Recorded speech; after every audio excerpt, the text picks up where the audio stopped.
It's Robert from the Merced Queer Film Festival, and I am excited. I hope you all had a great weekend. Happy Mother's Day to everyone out there who is a mother. Also, congratulations to all the nominees who came out over the weekend, including all the Central Valley performing nominees and all the other stuff. Once again, the Merced Queer Film Festival is going to be from May 19th to May 22nd in the lovely Merced, California. We're very, very excited. 6 venues, tons of movies, over 120 movies. And we're going to be talking to today some of the cast and the filmmakers of one of those movies as well. So I'm going to invite them in. Yes.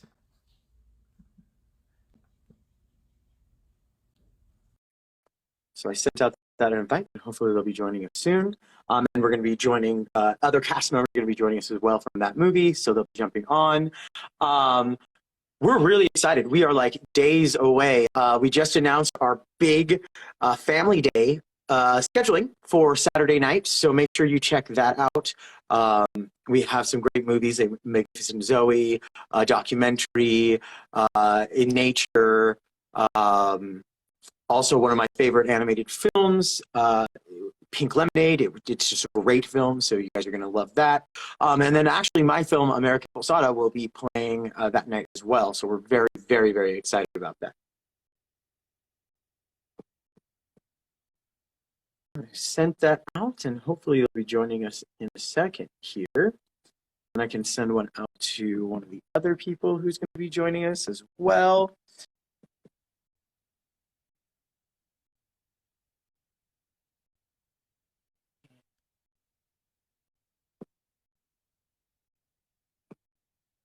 If you have any questions, go ahead and drop them in the chat.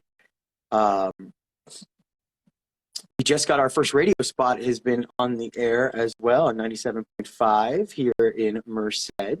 So if you are traveling and listening to the radio, you may have listened to that as well, but it's also on our new reel. Trying to get Jack in here. Went ahead and invited him again.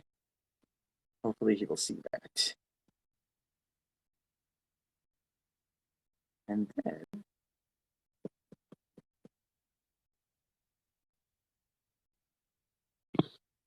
I sent out some invites to one of the performers as well. Hi. How are you? How are you? I am Russell. Yes, and from the House of May, right? Is that It's the House of Blame. the House of Lame? Yes, and you're one of the stars of the film. Well, I'm right at the very beginning. Yes. So Yeah, did you send an invite to the other two addresses or? I did. I sent one out to Jack, and he hasn't came in yet. And I'm about to send one out to Amber. Yeah, I know Amber. It'll probably be Amber's alter ego Bob tonight, but I know Amber had a 8 o'clock phone call and she would probably be done by 8:15. But Jack is waiting for the invite. He said. I was just texting him. Perfect. I'll send it again. Here we go. I sent it out again, so hopefully that will get him in. Yep. It'd be much more interesting this way. I think this may not to sound like an old man, but this may be my first time on Insta Live. You know, what's funny is it's been a lot of people's first time. So it's like even a lot of the younger filmmakers, because it's a kind of a new thing. Yeah. And so I've been on TikTok Live, like done that a million times, but I just haven't used it on Instagram yet. So yeah, and if Jack's watching, I did send out that invite, so he should be in here soon. yeah, I just sent him a text again saying that you were sending an invite. It'll be much more interesting with more of us.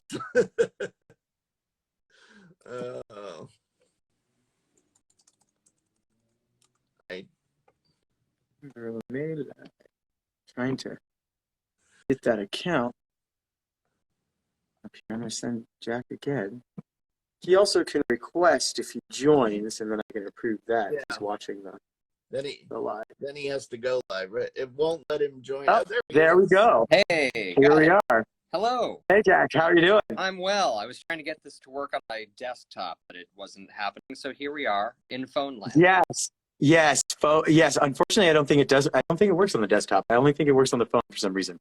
That's something that Instagram should probably fix. Yeah, I had to buy a phone tripod strictly for this. No, I actually made a movie on the phone a couple months back, and so That's I how had we this. We used it. It was all done on iPhone. Yeah, yours was an iPhone. We did everything on American Pulsata. We made a feature-length film on Samsung Galaxy phones. Nice. We made it in 6 days. It was kind of like one of those challenging projects for me. And then we ended up winning the New Jersey Film Festival for it. So I was like, Awesome. and got nominated for Best Cinematography. So I was like, wow. The phones these days, they're just as good as mirrorless cameras. Yeah. Can you send Amber an invite again? Sorry.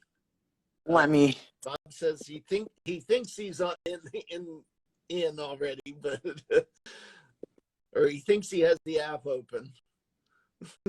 He may not be live. That was part of my problem at the beginning. Yeah, and his Insta name isn't popping up here either, so you may have to follow our account as well. But he also can request. So if you're watching this live video, you can request to join, and I will add you right there. But as we're waiting, why don't we introduce everyone who's here? So Jack, why don't you go ahead and introduce yourself and your pronouns, Sure. and we'll go from there. Pronouns he, him. Yeah. I am Jack. I am the director and co-writer of Sweaty Balls, the music video. Amber LeMay / Bob was it was Bob's brainchild, the song initially. And Bob did the lyrics to it. I wrote the music to it, and did the bulk of writing the script for the video. And then we shot it on iPhone in the course of one day. I know that yours took 6, but you were doing a feature. We were just doing a 3.5-minute video out in mostly back. Well, we had a couple of locations. We did it. We had an outside location and we had an inside in front of a green screen. So we got to have that piece of technical aspect to it. Yeah, because the whole music video starts in front of a green screen. Yes. Am I correct? Yeah. Yeah, that's correct. I literally just watched it again a couple minutes ago before we went live, because it is a music video, so it's 3 minutes long. So I was like, I can watch it again. Yeah. Because you guys were around some of the first people to submit your films, and so I remember watching that. And I just died with laughter. It's just so funny and it's so entertaining. I'm a commedia person. I love commedia dell'arte, and so like it just reminded me of that raunchy commedia, intelligent comedy. For those of you out there, Sweaty Balls is not really an allegory, but everything in the video is, and it's really cool the way you guys toy with that as well. Well, that's my Bob. He's really good at wordplay, and just one of the fun things about writing the music was just that Bob had a lot of really clever lyrics to go off of. So it was the challenge was, well, how do I write a melody that's going to complement this without sort of getting in the way of the words, because that's really important.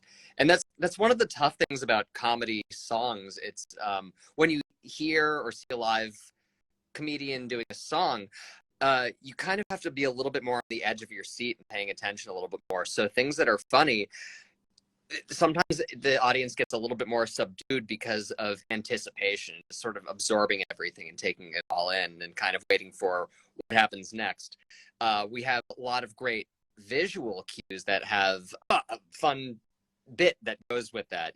There's know, the reveal of, well, one of the favorite props is the butt ball. It's a ball consisting of cigarette butts that Amber pulls out of a bag at one point and takes a big whiff of them. So we have gags like that as well as the wordplay. So we just have a lot of fun stuff to draw from. So Instagram Live is telling me I can only have 3 of us in this chat at the same same time. So that is why Bob, he's sitting in the waiting room right there. But did you want to go ahead and introduce yourself and talk a little bit, and then we can bring Sure, Bob into it as well? My name is Russell, and I'm open and close the music video, as you know, as the MC. But I'm also the producer of a show called Amber Live, which is part of the House of LeMay and the Beaver Bond Players. And there's the logo for Amber Live. Oops, going the wrong way there. And that's on YouTube. Every week we do that, and it's a drag queen comedy talk show, and we do a lot of interviews of everyone. We've had Carol Baskin on. We've had just Francois Clemens from Mr. Rogers' Neighborhood. We've had we're working on our 3rd Grammy Award winner now, so we've got lots of great guests.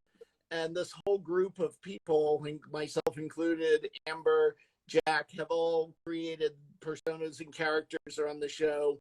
So there's a lot of comedy sketches in there, and that's how, this fit right in with the whole world of the House of LeMay. And Bob, who will come on in a few minutes, hopefully, is the founder of the House of LeMay, which has been around since the 90s. Performing in Vermont and raising hundreds of thousands of dollars for charity. That's the big thing that they do. And they've gone from, unknown in Vermont with more people on stage than in the audience to being headliners at like the New Year's Eve event in Burlington. And so the House of LeMay has been around for a long time, and then along came the pandemic. And we had to say, what do we do now? So we went online and created Amber Live. And along the way, Jack and Bob were talking and said, we've got this, Bob's had this song sitting around for a long time. And they said, let's do it. Let's finally get it turned into a real thing. And it wasn't just enough to write the song and write and record the song. It just sort of was obvious that we needed to have some type of video to go with it, because the project was just becoming bigger and bigger at that point. Yeah, and so the funny thing is a lot of the people in the film festival were kind of like pushed into film because of COVID. I guess I would say, is Jack, is that kind of how you got into filmmaking, or did you go to school for filmmaking, or like? No, I'm an actor. I didn't go to school for filmmaking, but I have a previous music video, Slow Jam Girl, which I completed and submitted to festivals fall 2019. Okay.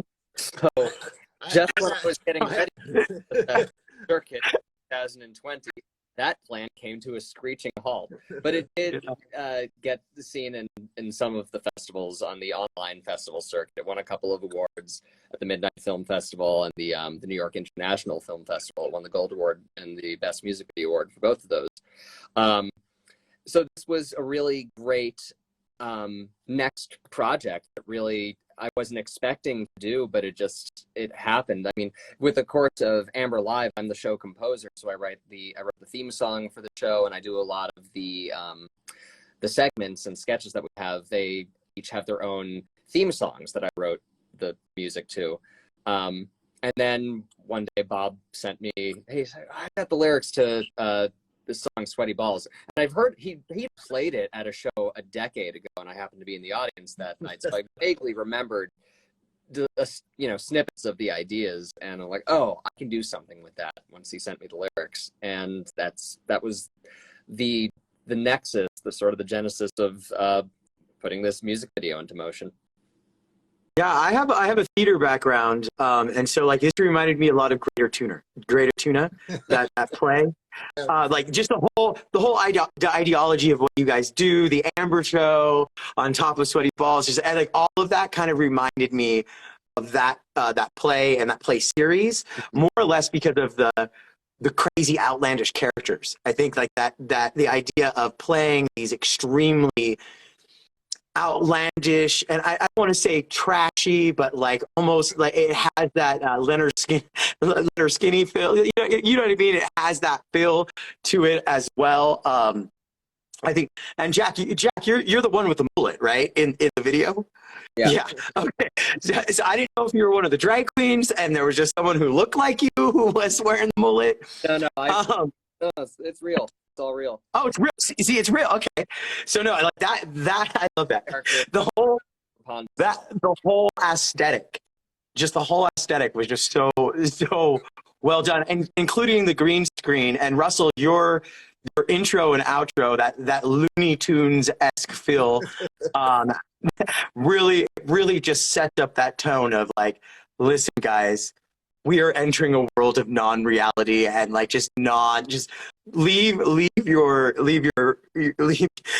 prudeness at the door and just watch us play around. And that's one of the things that I really enjoyed of the film and the music video was, one, I could tell you guys were just having a blast doing it, but it is hard to do something in that parody vein and do it right, where it's like you're on that verge of campy and crappy, and like, you know what I mean? But the campy, that's like that when you nail it, and this video nails it like perfectly. It's like it has that, it just sucks you in because you're just like so interested. And I remember going, I want to meet the people who did this, because having dinner with them or like having a drink with them must be just an amazing amount of fun, because it's just crazy. And the wordplay is by far some of the best wordplay that I've watched in a music video in a long time. And so like, just, yeah, like that. And it's a pretty big cast. And so I'm assuming that a majority of those queens are also regulars on your guys' Amber show. Correct. Yeah, they're all regulars of the House of LeMay, and they were really generous with lending their time. We shot it in a day, and the goal was to expedite it as quickly as possible. I mean, it was a Saturday, so time is precious, and try to be sensitive of that and not really, waste anyone's time. It's tough shooting. It's tough shooting, really, because you don't necessarily do things in order. You don't always have things to do, and you want to occupy everyone's time and talents as effectively as you can. Yeah, no, shooting schedules they're really hard. Like, so for me, we only film on weekends, Saturday and Sunday, only times we film. And so like we just got done filming a feature on 15 weekends, or 15 weekend days, not 15 weekends, but 15 days. And so I definitely get that. And I definitely get the ideology of not wanting to waste people's time, but having to get everything done.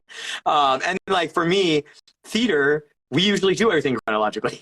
Like, so when we rehearse, we usually rehearse, and then the show goes in your character arc. And so you're like, okay, I know where I'm at. But in film, you could be like, we filmed our first scene at our last scene. So like, it's like really one of those things where, yes, it's all over the place and crazy. Similar with Sweaty Balls, the kind of the big finish is this kick line that we do. And that was the first thing that we filmed, simply because that was going to be the most difficult piece to do. And once we got that out of the way, everything else was much more individualized. So it was, the challenge was to get everyone, well, they still had their energy at the beginning of the day, and before we turned into a grumbly mess, but that didn't end up happening. So it was time well managed. So here's the point in time where I go, which one of us is going off the island so I can bring Bob in? I will pop out, and hopefully we can get Bob in. So yes, and Russell, it's been great meeting you. We'll have to chat again sometime. I'm really interested in the Amber show. I had a feeling that there was more to this realm, or this like universe. I'm gonna call it a universe, a cinematic universe.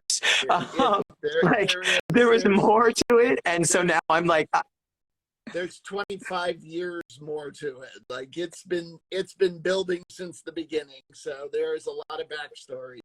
But Bob will be able to share some of that with you. So perfect. If you come to New York, give me a holler, and we'll go have a drink and talk about it more. For sure, I would love that. All right, thank you. Bye. Take care. Hey, Russell. And then and now With Let's see if we can get Bob in here. the hostess with the mostest. All right. Yes. Hello, Bob. Hey there. Oh God, I am really excited to meet you. Especially, first of all, your performance is great, but like you are the type of drag queen that I idolize. Like you are that Dame Edna of the South. Like that. I love it. I like to say that Amber is your favorite aunt or the drunk neighbor, or your drunk aunt and your favorite neighbor. You know, just one of those people you like to have fun with. You know. Yeah, and so first, I want you to introduce yourself, and I really want to hear about how the House of LeMay came around, and how that happened, and then we can talk about the movie, the sweaty. Then we can talk about Sweaty Balls, and we could go from there. But yeah, so how did it begin? Tell me. About 30 years ago, a group of us were involved with the Vermont Cares Cabaret Players. We sang and did cabaret shows to raise money for the local AIDS service organization. And from then, Mike Hayes and I kind of branched off, and we wanted to do just guy stuff. And but no one wanted to hear us as guys. So there were these two other drag queens in town, Cherry, Tart, and Yolanda. And they were doing good. People really liked watching them. And we went and saw them, and we said, we can do that. And so I said, I'll put a dress on. And Mike says, well, I can sew. And so we just started we were the Sisters LeMay, Amber and Marguerite, the Sisters LeMay. And we were having so much fun. People said, can we have fun with you? And so that's when I developed the House of LeMay. And it's based on the documentary Paris is Burning, where they had the houses that they worked together, they protected each other, and they were a family. And that's really what I wanted the House of LeMay to be, was our performing family. And so we would do 2 regular shows a year. One is the Leaf Peepin' Cider Sippin' Review that we would do every fall. And I was heavily on tourism and political jokes. We sang, we used our own voices, we always sang, and we would write skits, and we created Beaver Pond. That was our home. The Hot Dam Trailer Park in Beaver Pond, Vermont. We created this whole village that if you want to play with us, who are you? You know, develop a character for Beaver Pond. And so we've had several different characters throughout the years. But what you saw in Sweaty Balls is the core group that right now. I love it. I mean, this is like like I said, I love Commedia dell'arte, and this is like literally what it's drag Commedia dell'arte. It's cabaret shows, it's singing, it's a family, it's like, yeah, this is everything that this is my jam completely. Yeah, the main singers were Marguerite, my sister Marguerite, Lucy Bell, she's our foreign exchange student, a cousin from Mississippi, and then myself. We were the 3 main characters. And then we had our pianist. I've had the same pianist for like 25, 26 years, Craig Hilliard. And so then we got a 4-piece band that would play with us as well. A rock band of old middle-aged guys. And they loved it because we played fun music, and we have fun, they have fun. And so they just follow us around and they play. That's amazing. Like I mean, that's well, one, it's a huge part of queer history. You've been around for 30 years. Yeah. There's not that many groups who can say they've been around that long. Yeah. That's really. But I was just gonna say that unfortunately, a lot of that generation just wasn't around anymore, or they died off, or and then with COVID, a lot of them haven't been able to stick together. And so like, one, it's just amazing that you have been able to do this for 30 years with a core group of performers that your generation is still being able to be shown through that. Like that's something that I'm getting a little teary-eyed about it. But like, there's an important thing about history when it comes to the queer community, and to know that your group is out there keeping that history alive, but also giving us our generations to look up to and to understand what the world was is just so important. So I want to thank you for that. I am tearing up. I don't do that very often. Well, but it's very important. One of the reasons I keep doing this is because I lost so many friends early on who would be doing so much more amazing things than I'm doing. I could even think of, and so just to live on through them, or they live on through me somehow. That's one reason I do it. And Burlington's also a special place to do this. Very accepting. We're part of the community, not just the gay community, but the real community, the whole entire community. Like this Memorial Day weekend, we'll be volunteering for the Vermont City Marathon. It's our 10th or 11th year doing that. We stand on a corner, and as the runners come up the street, we direct them, where they're supposed to go. And it's just fun. And they expect us. Over the years, runners stop and get their picture taken with us. They said, I have a picture this year. And so I say, I see them throughout the year.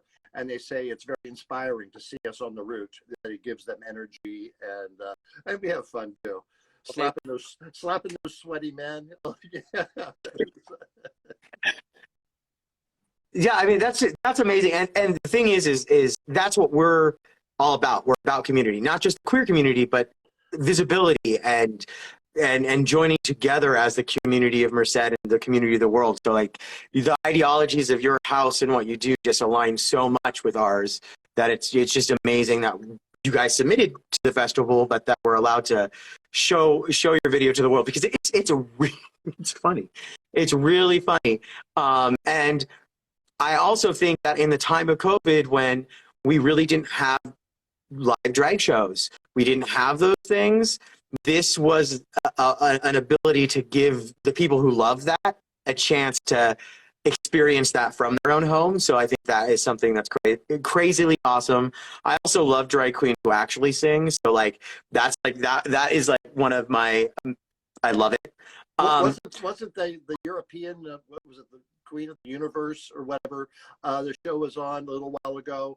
It was a RuPaul thing that had the singing drag queens. Yes, the ones from England and stuff like that. Yeah, I loved it. I love that. Phenomenal. Much better. Yeah, no, and so I think so. Jack, first of all, I don't know how you haven't made a documentary yet, because there's just so much. There's so much about Bob and the history there. I'm about to fly down to Vermont and make one. Well, Russell did 10 years ago. Russell made a documentary called Slingbacks and Syrup, and it was about the beginnings of the House of. The story is Russell found us as he was looking for a group of friends, and his reaction to us and what we did for the first 10 years.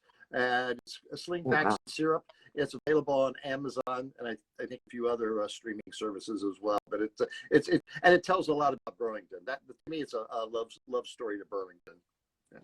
Awesome. I'm gonna have to check that out, because I love, like I said, I love queer history, and so this is definitely something that I'm gonna have to check out. Oh yeah. I think you'll like it. So, Jack, what other film projects do you have in mind? Like, are you working on something? Are you other than Amber Live? Because I know that you compose the music for that. But like, is there something in your back pocket that you're waiting to get funded, or that has been funded and you're ready to film? Well, at the moment, we are doing an Amber Live pledge drive. We are accepting donations. We are trying to get our YouTube show into something a little bit bigger, with some more sponsorship and just a little bit more cred and notoriety attached to it.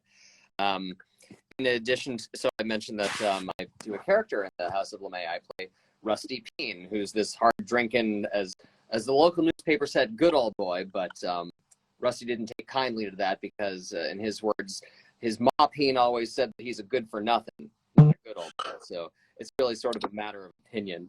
But yeah, that's the character. My bit on the show is Rusty espouses his deepest thoughts in a bathtub through the filter of a can of just empties, just a whole bunch of empties.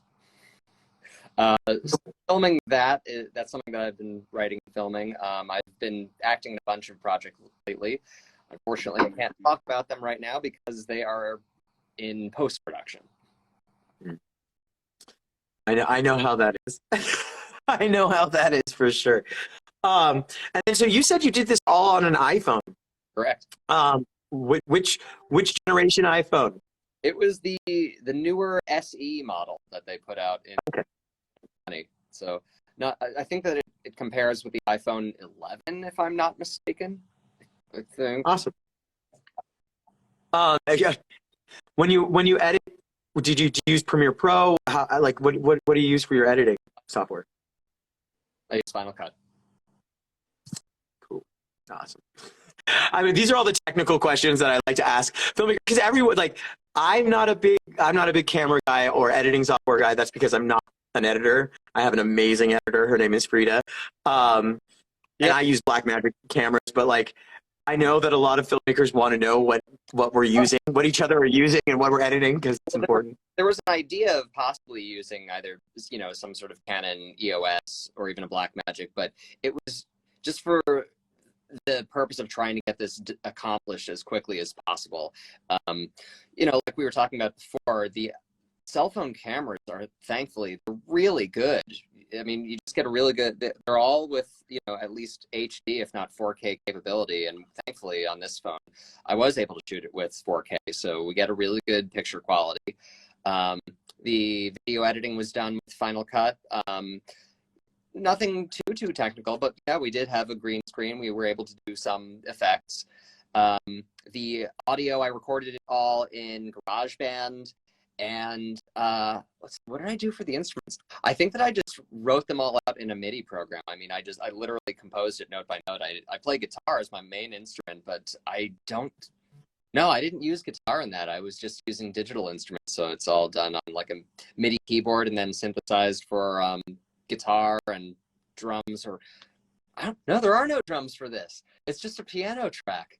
And because the vocals are the drums. The vocals are the percussion. Yeah. And that's what I loved about it. The percussion line would have been the vocals, the balls part. that would have been the percussion line. First just going bum bum bum. Mm-hmm. And I'm doing all of the vocal. Bob is doing the lead singing for the vocals, and I'm doing the background vocals during the chorus, which is something like a 12-part harmony thing. So it's a lot of multi-tracking. I was going to say definitely a lot of multi-tracking. And Bob, you wrote the lyrics, right? The wordplay. Yes. Yeah. I fashioned it after I was thinking Cole Porter. I love Cole Porter's witty dialogue. I was going to say and I could hear that the little it's just a pattern there that and then the chorus. I don't know. I forget what Cole Porter song it was that inspired that. But Clown changed into I don't know what the musical term is, but it's the chorus, I guess. But yeah, the verse is in a minor key, and then the chorus switches over to a major. So we start in the key of F minor. By the time we're in the chorus, it just changes over to F major. Yeah, it reminded me a lot of "Be a Clown, Be a Clown." I love Cole Porter. One of my queer history. I love Cole Porter. But yeah, so it had that feel. It had that patter feel. It had that old Gilbert and Sullivan almost feel. It reminded me very much of Commedia dell'arte and classic musical theater, and that vaudevillian style of here it's like modern vaudeville almost. It told a story. It wasn't just a song. It told a story. Yeah. Yes. Yeah. Everything. And I think, the thing is I think that's what makes it work, is in order for something that over the top and that out there, you have to have a good story. And I always say that to filmmakers. If your story's good and your vision's good, you can use a cell phone, you could use a webcam. If those things are good, you're gonna have a great production or a great film. And yes, on the West Coast, we used to have this thing in San Francisco where Val Diamond was the lead, and it used to be like a review. Beach Blanket Babylon, maybe. I think that might have been what the name was. But that's also what it kind of reminded me. They used to have these big hats, and the hats had all the pageantry with the the cities and stuff like that. And that's what the House of LeMay and this music video kind of harkens back to me from like a West Coast point of view. And I think that unfortunately they're not there anymore. But I think that are you guys doing live shows? Like now I'm like, are you guys back to doing live shows? Is there like, we aren't yet. How's that? Right, well, the year before COVID, my Marguerite, my sister, or Mike Hayes, experienced a stroke. And so he hasn't been able to perform since then. So I've been a little leery of doing a show. I will eventually. We still make appearances. And this coming Saturday, we'll be hosting the winter. Well, winter was a drag ball. It normally is winter is a drag ball, but we postponed it because of COVID. So we're doing that this Saturday night. Normally, it's a party that takes place in February. Yeah, it's going to be 80 degrees here on Saturday, so it's a big difference than February. That's for sure. There's a lot of money that gets raised for Vermont Cares.